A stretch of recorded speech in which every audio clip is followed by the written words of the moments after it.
Hi everyone, welcome to Dinosaur Life, a place where we live life to the fullest. Today we are doing some self-discovery journaling.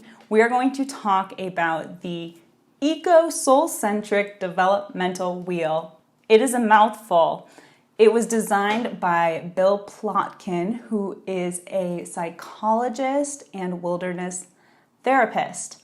Fascinating stuff. We're going to be talking about the different stages of life that humans may go through, and the stages have to do with how we relate to nature and our environment and our culture. We're only going to go into the basics of the wheel today, but if you want to learn more, there's a ton of information. I'll put some links in the description and you can read your heart out. Now, before we get started, I need to teach you what this wheel is.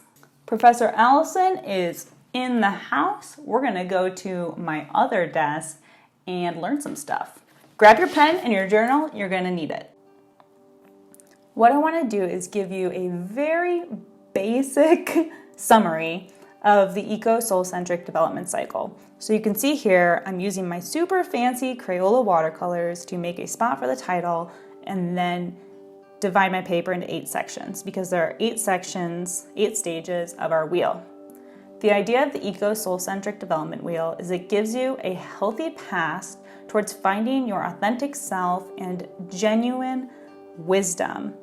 At the end of the cycle, if you were to healthily go through all the stages, you would have a deep sense of understanding of how you connect with the world and what gifts you have to offer. It's a really beautiful thing.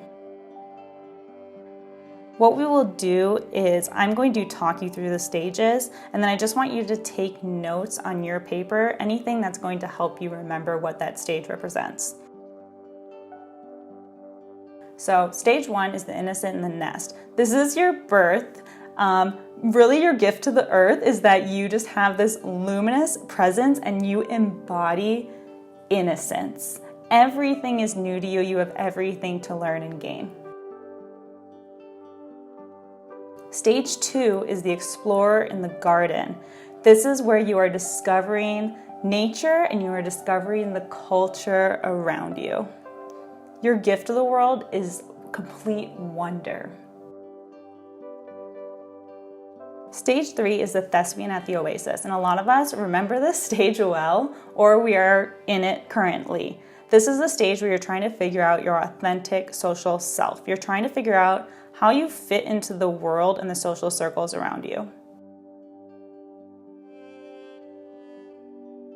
Stage 4 is the wanderer in the cocoon. In the previous stages, ideally, you were in a healthy and safe spot. Everyone's life is different.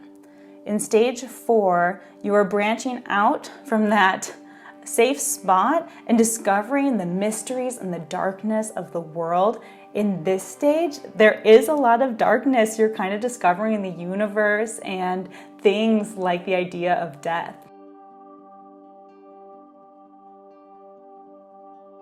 Stage 5 is the apprentice at the wellspring, and in this stage, you're really interested in the people around you, your elders, and the people that became before you, your history. And you're trying to learn the gifts of others and how others chose to deliver their gifts to the world. Stage 6 is the artisan in the wild orchard. In this stage, you're really owning what delivery system you want to use to deliver your gift to the world and innovating on that delivery system to make it your own.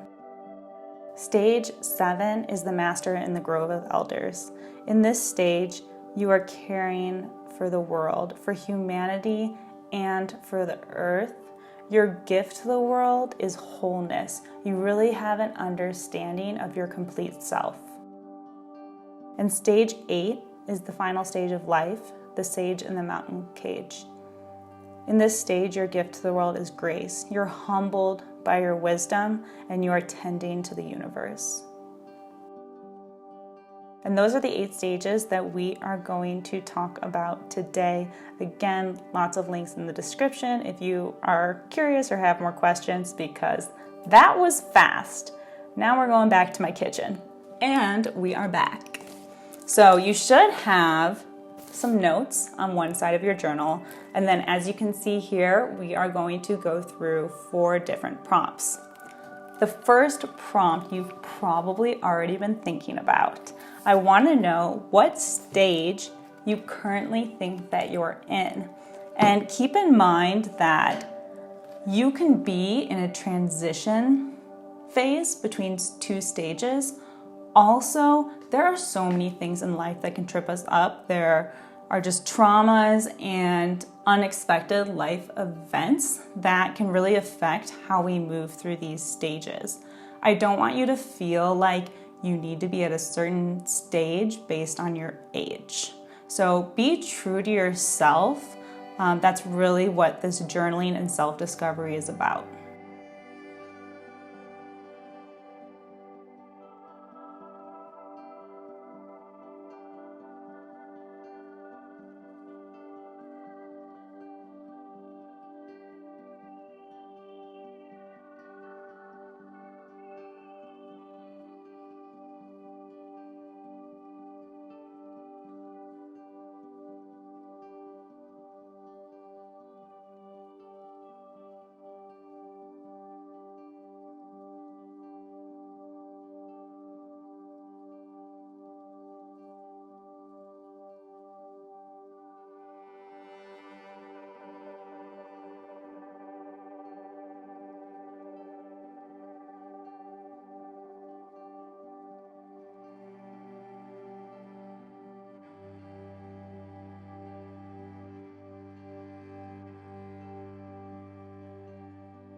Prompt number 2, what did you learn from the last stage, so the stage behind the one that you just listed?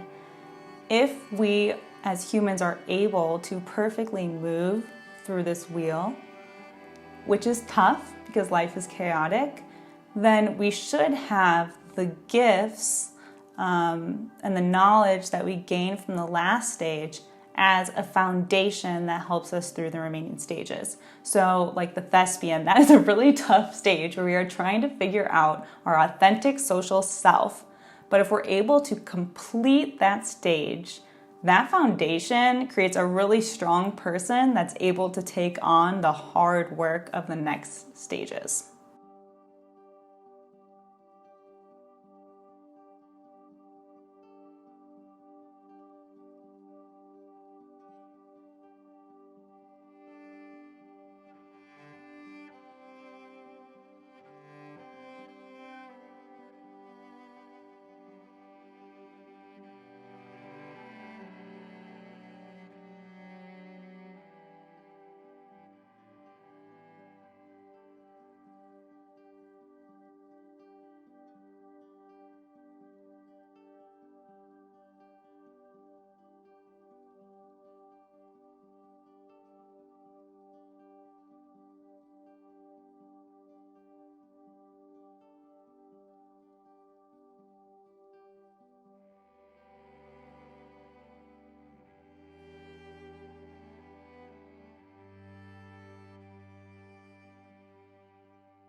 Prompt 3, how can you fully participate in the stage that you are in? A lot of Bill Plotkin's research suggests that people in our society, most of the people in our society, get stuck at stage 3, the thespian. It makes a lot of sense. In the thespian stage, we're trying to figure out who we are and how we fit into a social scene. I feel like you can definitely see this in today's society. A lot of people are like trying to get ahead, trying to beat the competition, make more money, be more successful, trying on new filters, new looks, new words, new posts to see how people relate to them and if people will give them the likes, and the confirmation that they're worthy. And a lot of us aren't moving on from stage 3, and there's so many beautiful stages that we can get to, and some of those later stages enable us to help others. I think one of the reasons that we don't move on from stage 3 is because we're not fully participating in its mission. We're not fully committed to the task of figuring out our authentic self so that we can create that foundation and move on. So that's why I'm asking you this question: how can you fully participate in the stage that you are in so that you can create that really strong foundation for when you are ready to move on? And it's not a race, it's not a rush. Everybody's life is different.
Fourth question.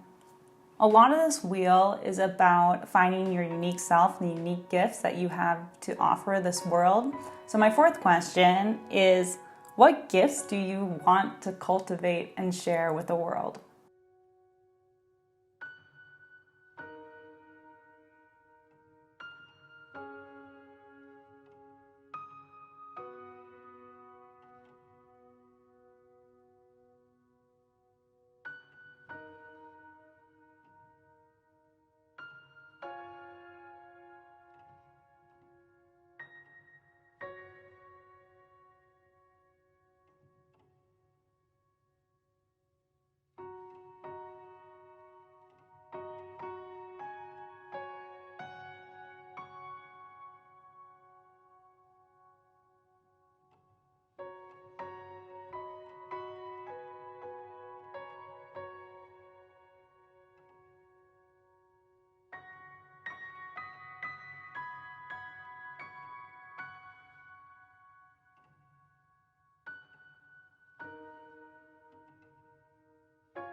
And that is the tip of the iceberg on the Eco-Soulcentric Development Wheel. I think that If all of us were able to reach this point of mastery where we really cultivate and tend to the world and to each other, the world could be a really beautiful place.